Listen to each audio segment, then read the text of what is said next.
Boa tarde, vou continuar aqui onde a gente falou, né? Outra coisa que Deus é ordem, não é balbúrdia. Deus deixa a gente ter livre-arbítrio, né? Deixa, mas ainda assim, Deus é ordem, né? Então você vê que a criação de cima é de cima para baixo, sempre vai ser. Deus é Deus, né? Eu sou a criatura. Deus é Deus e os anjos são suas criaturas. Tem uma ordem, né? E dentro dos coros angélicos, e tem ordens. Tem os serafins, querubins, trono, tal. Principados, arcanjos e anjos, ok? Deus, na sua ordem, ele passa o comando, né, do que ele quer que seja feito. Ele passa para os serafins, que passa para os querubins, que passam para os tronos, aí vai, até chegar ao teu anjo. Às vezes tem uns nem fica sabendo, mas a ordem é toda hierarquizada, primeira coisa. Os anjos, ele passa essas ordens de cima para baixo, e sendo que para cada classe, cada função que cada um deles tenha, é dada a informação que ele precisa ter. Os anjos não sabem de tudo, não sabem. Eles sabem aquilo que Deus lhes compete saber. E eles executam aquilo que eles têm que fazer. Ponto. E não tem questionamento. Não existe essa questão de questionamento no mundo espiritual. É obediência, pura obediência, né? Então isso passa de cima para baixo até chegar naqueles mais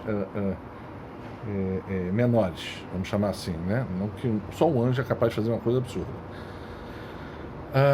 Mas é interessante, né? Lembra que eu estava falando no outro vídeo? Eu falei daquela visão de um anjo grande, tamanho de um prédio. Depois eu descobri que aquele anjo é um principado. Ele toma conta de uma localidade. Ele já está tomando conta de uma localidade que eu tinha que fazer alguma coisa. E Deus estava falando que eu tinha permissão para fazer aquilo, que eu devia perseguir aquela função que ele me dava. Então, ponto. É só para saber. Então, eles têm tamanhos, né? Um anjo, assim, falando, seria o tamanho de um ser humano adulto. Um arcanjo, que Deus já mostrou, tem tipo 4 metros de altura. Esse principado, 20 metros de altura, 20 andares, sei lá, 60 metros de altura. Eu nem sei qual o tamanho dos outros, tá? Eu não posso dizer porque eu não sei, eu não vi, mas seguindo a hierarquia deve ser muito grande, né? Então, e como é que o anjo fala com os outros? Isso é muito legal, cara. O anjo, ele usa um processo de uma transmissão, como é que eu vou dizer? É como se fosse uma transmissão de pensamento. Eles se comunicam como se fosse uma rede, semelhante a uma rede de dados, vamos chamar assim, né, para quem entende computador. Você contar o teu computador, você fala assim, vou passar esse arquivo com essas informações todas para aquela outra pessoa, né, por e-mail, por sei lá pelo quê. Aí você vai lá e dá um tecla, aquela informação sai toda daqui e vai para lá. É semelhante a isso, tá? Só que essa comunicação é numa ultra velocidade, uma coisa fantástica. Então, um anjo passa a informação para um outro com uma ultra velocidade que no tempo, não dá nem para falar qual é o tempo deles, porque eles estão fora do tempo, né? Os anjos, são criaturas espirituais, então eles estão no tempo. Mas como que eles estão no tempo? Eles estão no tempo porque eles têm um início. Só Deus não tem início, né? Deus sempre existiu. Eles têm um início, e daí em diante só Deus sabe para onde vai. Mas o pensamento é que não tem fim, né? O anjo é um espírito que não tem fim, vamos chamar assim. Então, se ele é condenado para o inferno, ele vai passar a eternidade no inferno. Acabou.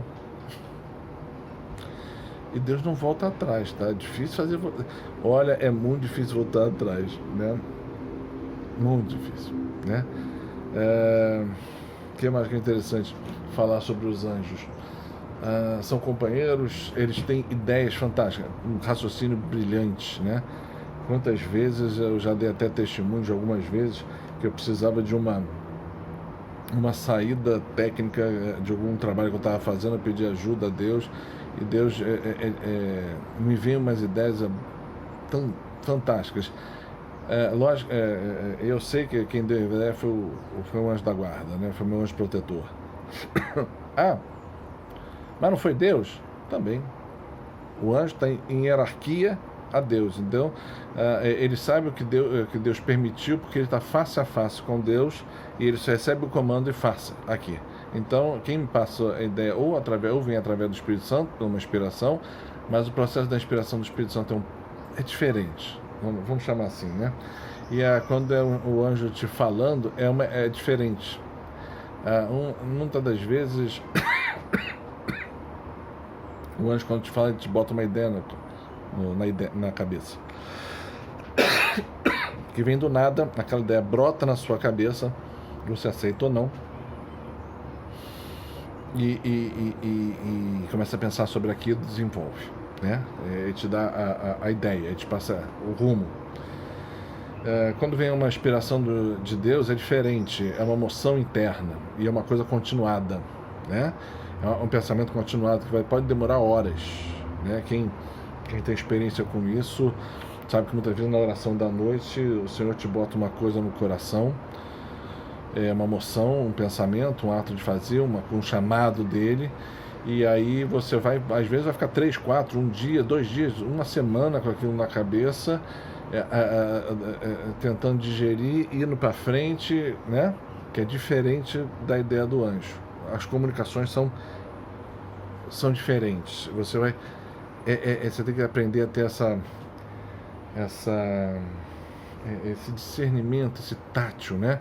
Mesma coisa, quando, por exemplo, vou dar uma outra ideia, quando vem uma profecia, vem falar contigo, é uma voz, você escuta, ok, pode ser interna ou externa, mas é uma voz, e você, pela tonalidade dessa voz, pela forma do que está sendo dito, você sabe se é o Pai ou é Jesus, né?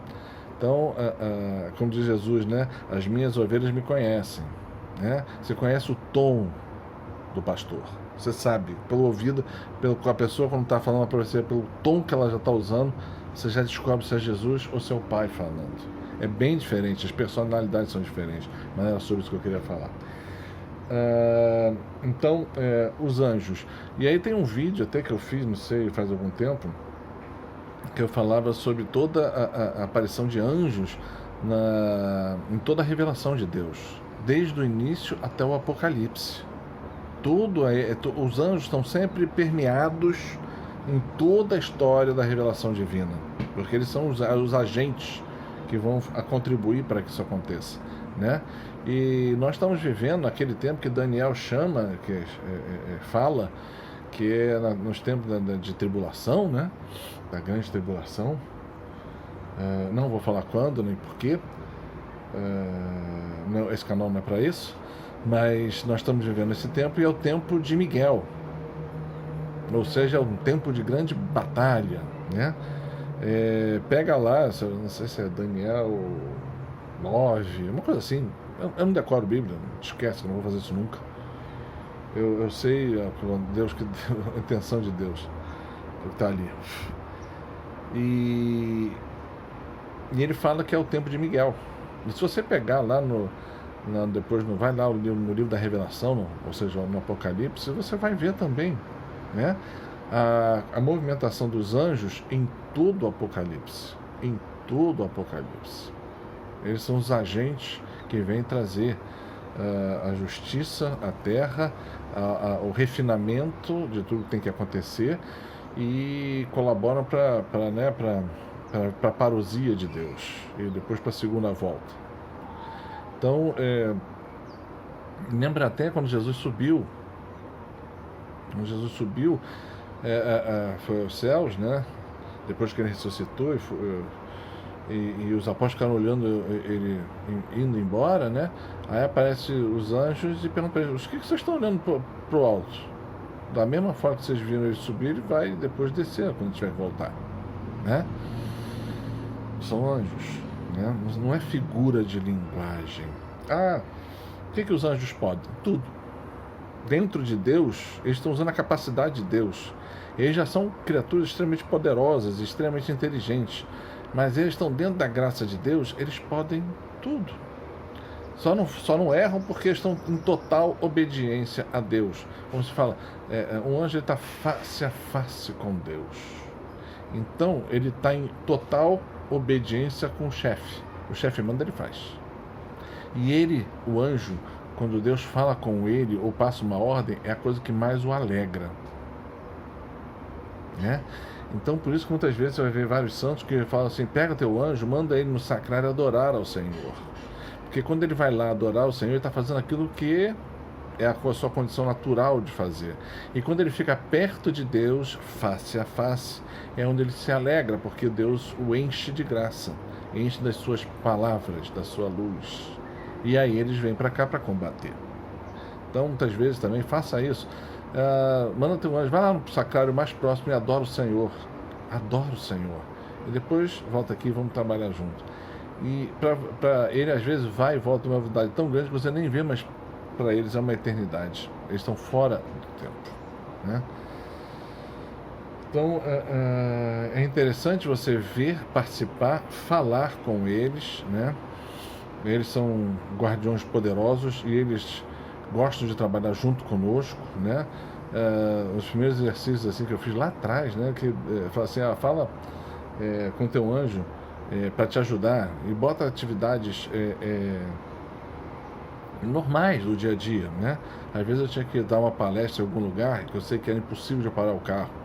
Eu falava, meu anjo da guarda, vai lá, me arranja uma vaga para eu poder parar o carro, porque lá é muito difícil nesse horário, então é quase impossível. Eu chegava, normalmente acontecia, que eu cheguei, tinha a vaga quase na frente do local onde ia parar. Né?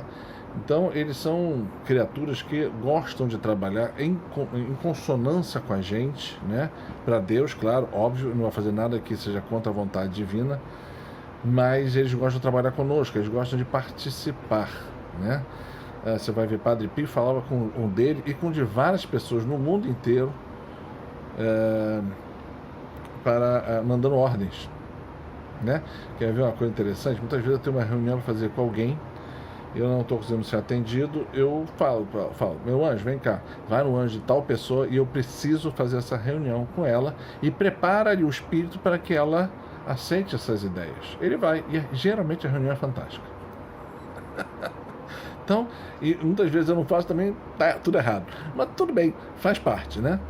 A gente tem que aprender a usar essas coisas que Deus manda pra gente. Então, queria deixar essa palavra, né, sobre os anjos, para ajudar as pessoas. Usem os seus anjos protetores, da guarda, como você queira chamar, para auxiliar, porque o trabalho deles só está completo o dia que você entra na casa de Deus. Quando o teu último dia que a tua alma entregue de novo a Deus. E ele fala assim, fiz o meu trabalho. E ele se alegra quando você se volta para Deus, porque ele fala assim, estou conseguindo fazer o meu trabalho. Né? Então, o trabalho deles é este, né? Levá-los a Deus. E o nome de cada um deles é o nome do seu serviço. Outra coisa que eu vou falar hoje. É o nome do seu serviço. E qual é o serviço deles que está fazendo com você? Na verdade, o nome dele é em função do teu ministério para Deus, né? O anjo em si não tem nome. O nome dele é o serviço dele é te levar para Deus. E para você ir para Deus, você tem que fazer o teu ministério para Deus. Então, é você exercer o teu ministério, é o nome do teu anjo. Não, é uma dica. Não vou falar o nome, né? Você tem que descobrir o teu ministério, você vai ver que o nome dele de trabalho é o nome desse teu ministério, né? Não vou falar mais. E é em aramaico também, então é mais difícil de descobrir. Mas é possível, né? Por revelação, é óbvio. Tá bom? Então, só queria dar essas poucas informações, mas é que eu acho que tudo isso são testemunhos que ajudam e agregam as pessoas a terem fé. E as pessoas hoje precisam de fé e esperança, porque o Senhor vem. Paz e bem.